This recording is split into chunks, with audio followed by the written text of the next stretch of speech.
Hey everybody, it's your girl Bunny. To all of my returning subscribers, hey, how you doing? And for those of you who are new to the channel, welcome. Kick your feet up, subscribe to this family-friendly channel, and don't forget to click the notification bell so you don't miss any posts. Also follow me on Instagram at the same profile name so you don't miss the sneak peeks of what's coming up next. In this video, it's Ready to Love DC episode 10 entitled True Colors.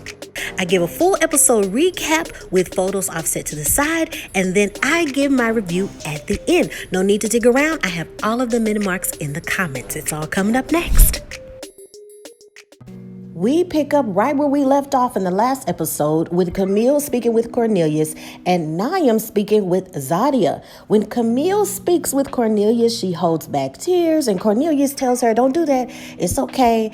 Just say what you're going to say, but everything will be all right." Camille reveals the unfortunate news that Cornelius isn't ready to love. Cornelius says that it's okay, he'll move on, and it's just due to the process. But Camille says that she believes that what they have is real. Therefore, she's self-eliminating herself from the process. Cornelius even asks if she's sure, but she's definite that they can come back and tell everyone that they're married and possibly with a few kids on the way. Cornelius regrets that he didn't allow more possible connection. He also goes on to tell production that when it comes to Camille, he'll let her know that they need to pace themselves.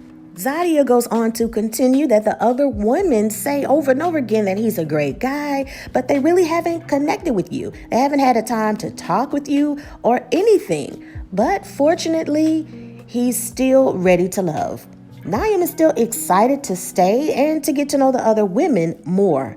Phil wants to connect with Shiloh more, and the process of choosing a final decision is even more difficult. Shiloh wants to play a game that will allow them to get deeper and to know each other more. It's a love language game that will ask more direct questions.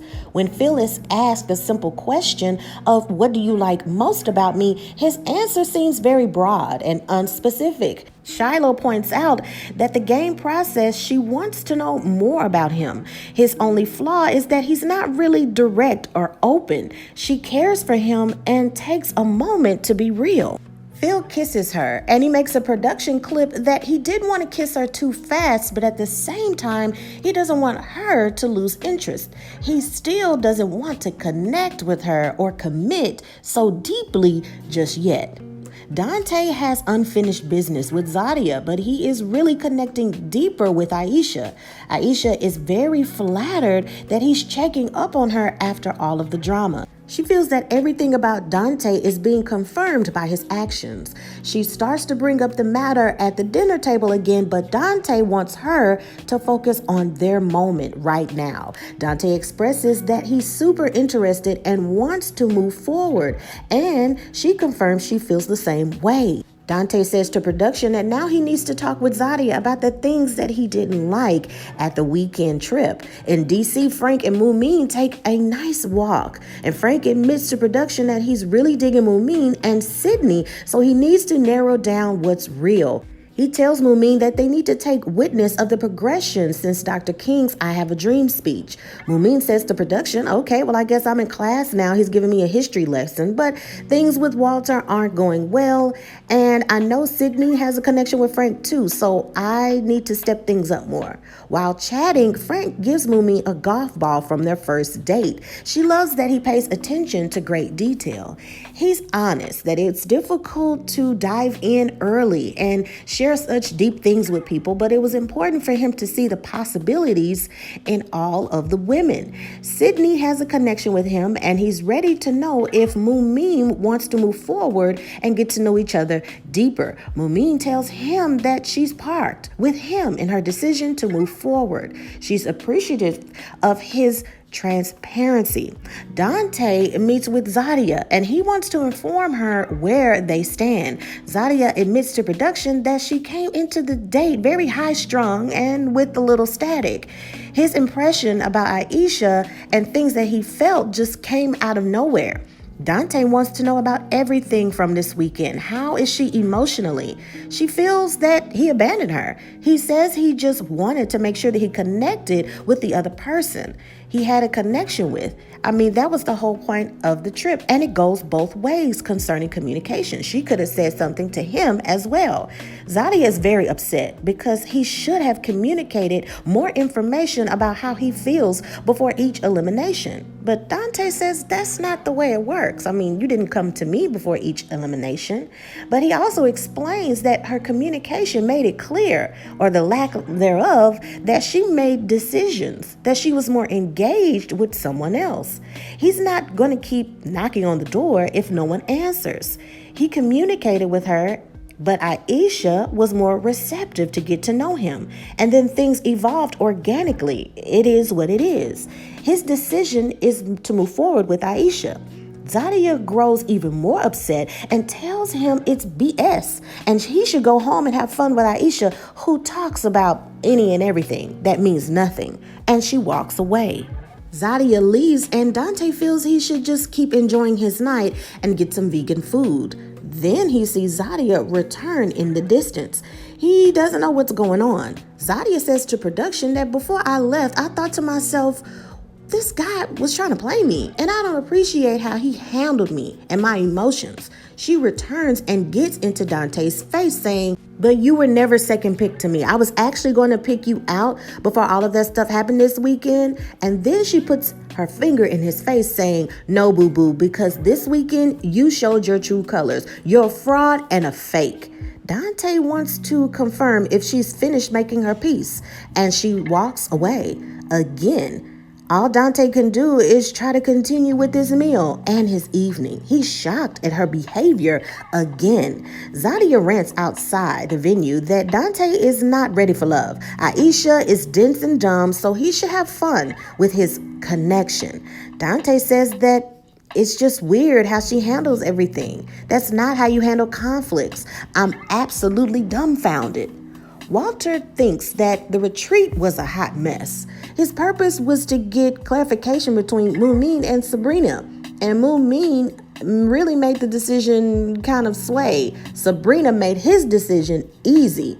Sabrina also wants to confirm how he feels. She learns that he's really wanting to go further with their connection. The topic of her exotic dancer past comes up, and Sabrina explained that she was bullied growing up. And around the age of 18 or 19, she got in the habit of not coming home. She got a job at the gentleman's club, and it gave her confidence. Walter says to production that he doesn't want to be too judgmental because everybody has a past. Sabrina says to production that she feels close, but it's by default because of his confirmation. His communication has always been choppy.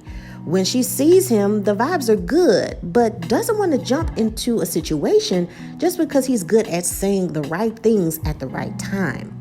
Phil and Sidney take a moment. Phil loves that she's sweet and has a good heart, but he knows that she also is feeling Frank. They jump into the crust of their concerns, and they feel the same way.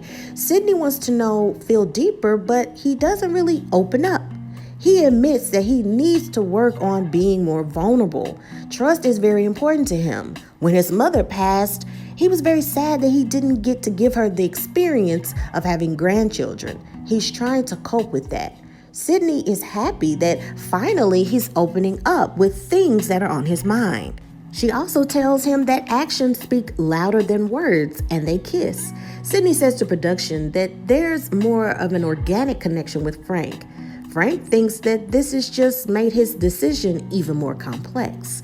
The men meet at the new gentleman's lounge with Tommy, and now it's time to just talk about what's been going on.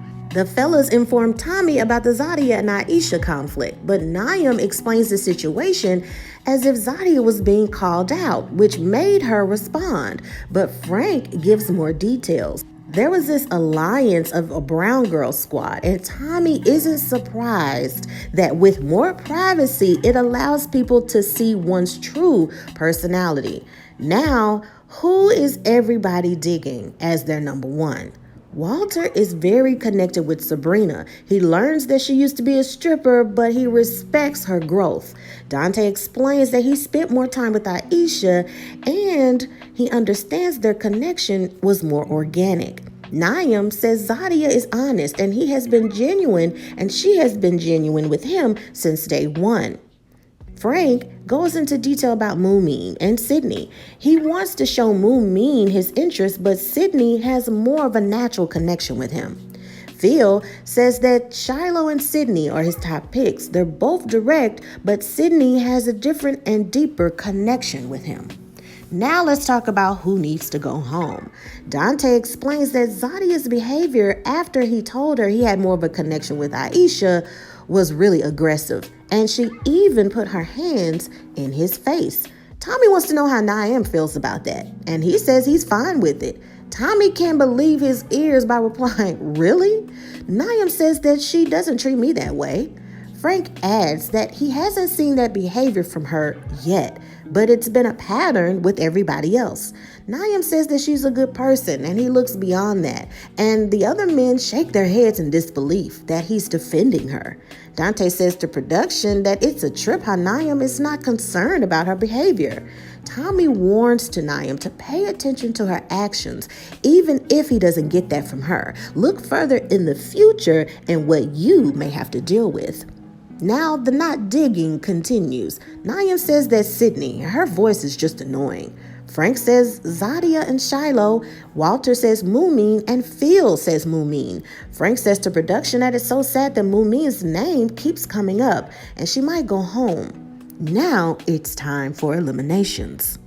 We have Walter and Mumen along with Zadia and Phil. Mumen says to production that I don't care if he's about to tell me he has a connection with Sabrina. I don't care because we're done. We have things to discuss. Walter says that since the pool situation, she left and made things awkward. She didn't want to communicate more, and that was discouraging. He wanted to talk and work things out. He's been consistent with his actions, but has also been cautious. Many of the men felt like they didn't have a connection or lost the connections they had with you. Frank has a connection with you, so the guys decided that you're still ready to love. Zadia says to production that it was weird that Phil asked me out on a date, but I put on my baddest outfit just in case. Phil wants to know about her last date. He wants to hear her side. Zadia explains that at the retreat, Dante just disappeared, and he wasn't brave enough to tell her how he felt. Phil wants to know, how does she feel that she could have handled the situation better? Zadia said I should have communicated more. Yeah, and I came with the intention to set things straight, and I did put my hand on his nose. And Phil says that he can't co-sign on that behavior, but Zadia says I wasn't expecting anybody to co-sign that. Phil tries to keep his cool and tries to go more into detail, but Zadia is clearly upset and cuts him off. Phil tries to continue to speak very calmly, and he just advises that she be more mindful of certain moments. He cares for her, and once again, she cuts him off and says, the guys have decided that you're not ready to love. And Phil says, whoa, just give me some time to finish. But Zadia says to production that the guys are messier than the girls. He probably told the guys that she's crazy, she's insane, but all is fair in love and war. Phil can't help but to get up and to just give her a hug because clearly Zadia is over it and she's ready to go. Mumen says to production that she came into the date on 10 and upset, but she's excited that she will be there to be with Frank. It's gonna be me and Frank at the end. Walter is happy that they at least had a conversation because he doesn't want to be upset with her. Naim meets with Tommy because Zadia's gone and that was his true connection. He wants his advice about what to do next. He doesn't have any connections with anyone else. He placed all of his eggs into one basket. Tommy says that Dante may have been her first choice. Hypothetically, let's just say. If not, why did the situation with Dante ruffle her feathers so much if he wasn't her number one choice? If I were in your shoes, it would make me think, am I first or second string? Tommy wants him to be honest. What do you really think about her behavior? Naim admits that her patterns are disappointing and hopefully she'll learn to deal with her emotions a little better. He at one point behaved the same way with that being said, Zadia has a true connection with me, but I don't want to fake any connections and stay here, so I will self-eliminate myself out of respect for the process. Tommy cheers to a positive future and endeavors that wish him well. Naim admits that he's learned to be more open when dating, and he's always been an introvert. Next time, he'll be more assertive. And that is the end of the episode.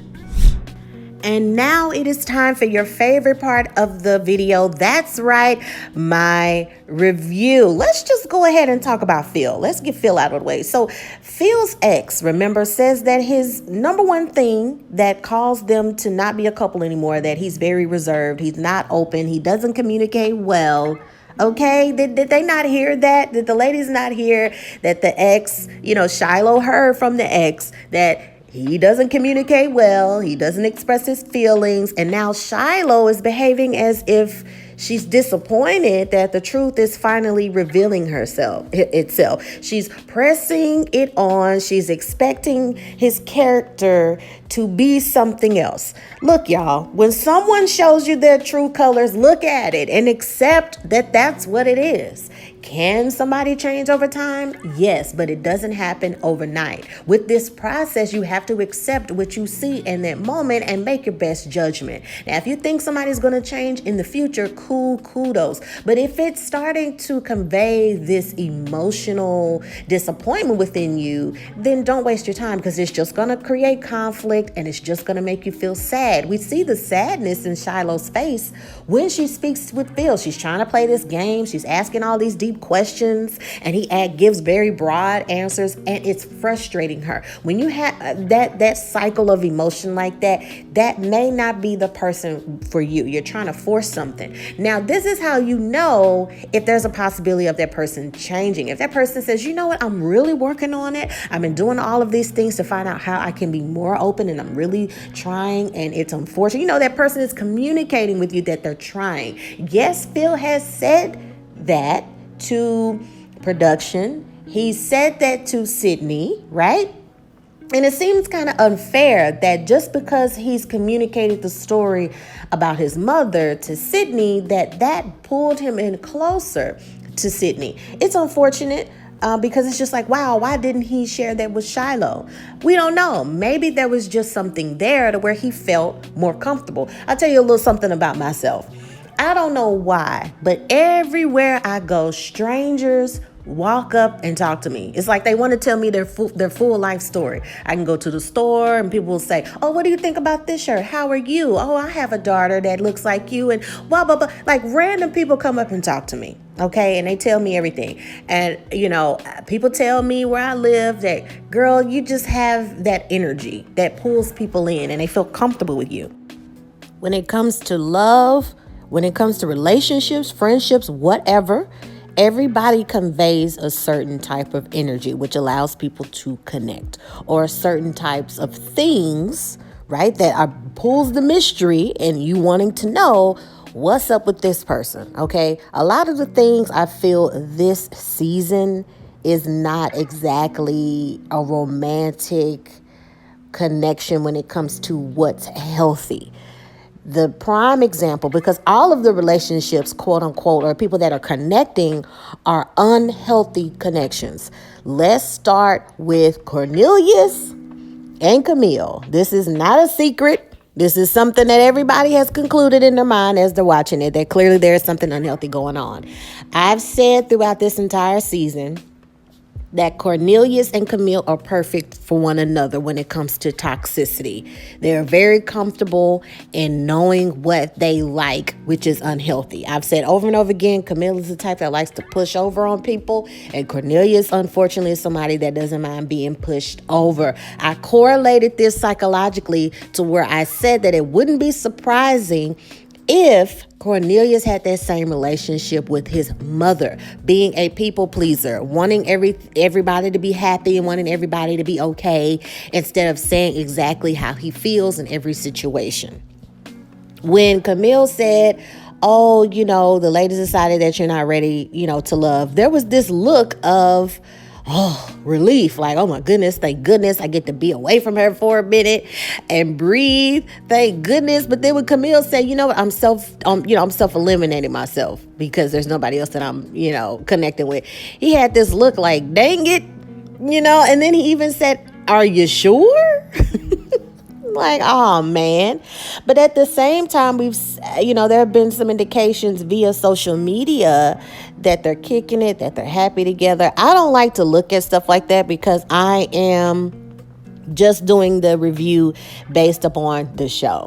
I could care less about, going on their social media platforms, digging and trying to find out what they're doing. I don't care. You know what I mean? Because when you start to get into that, now you're playing into, that's their life, that's their personal decision. That's what if they wanted to do this and do that, that's them. It's not on the show, whatever. That's just my personal opinion. Unless there's an interview of some sort and we're talking about it.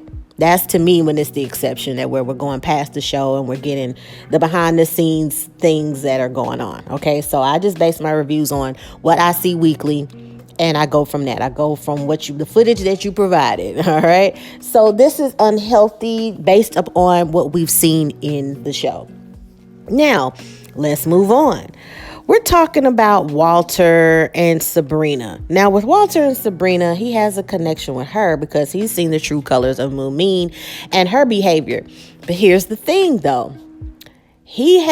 Walter has not seen Sabrina's true colors yet when it comes to her being very possessive. Now, there was a concern of his. He got a little taste of that earlier, of her being possessive and her kind of going off, because she had her moment with Frank. The energy, how she talked to him. It was just like, So it's like, Walter, are you going with the default, like Sabrina said? Because she knows she's the default. She knows it.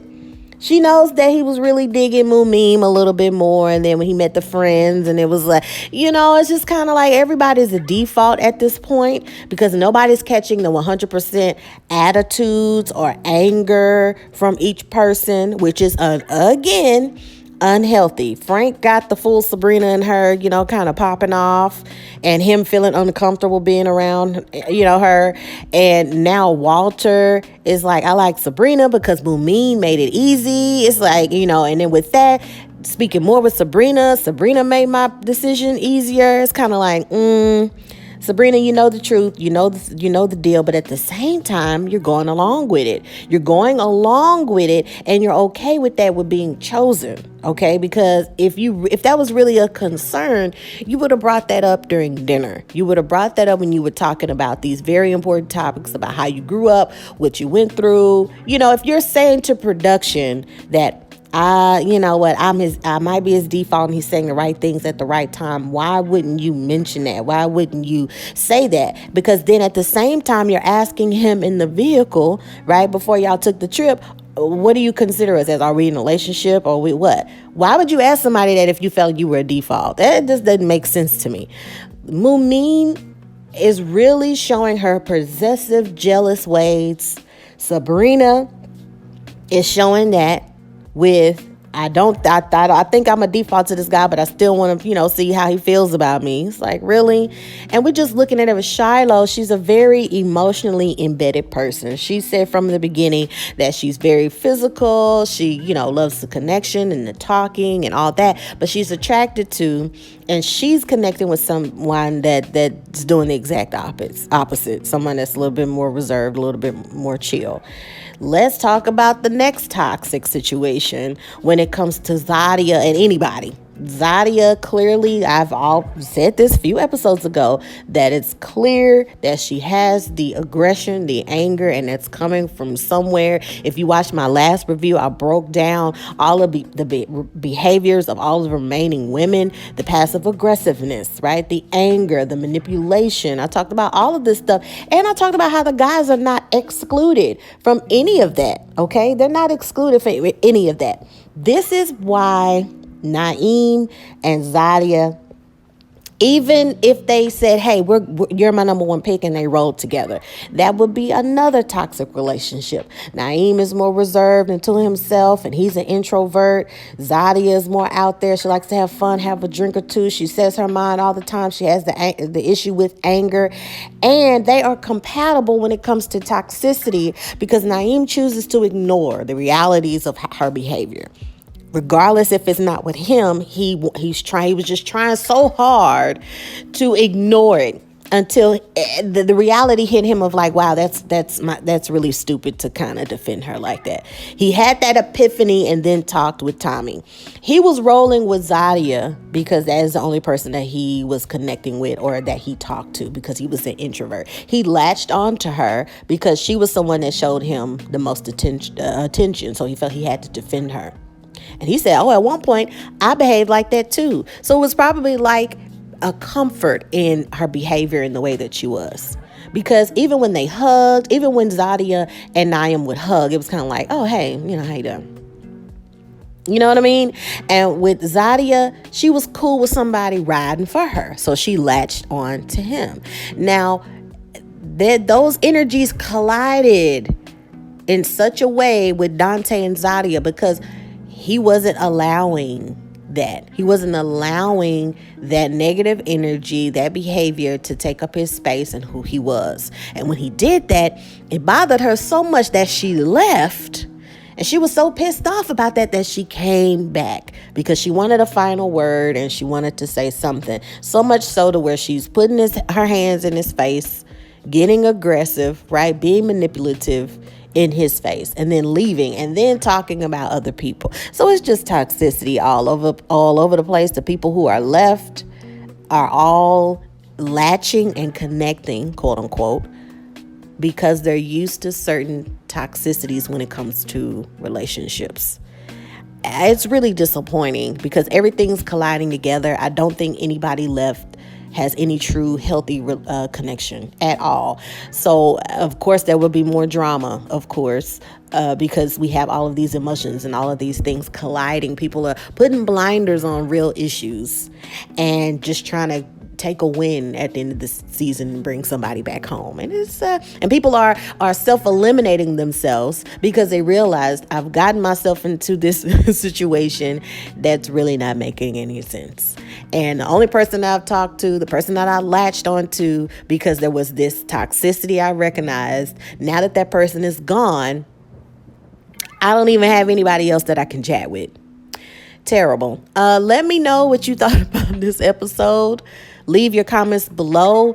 If the comment section is turned off, that is YouTube. YouTube has a new policy about them reviewing comments.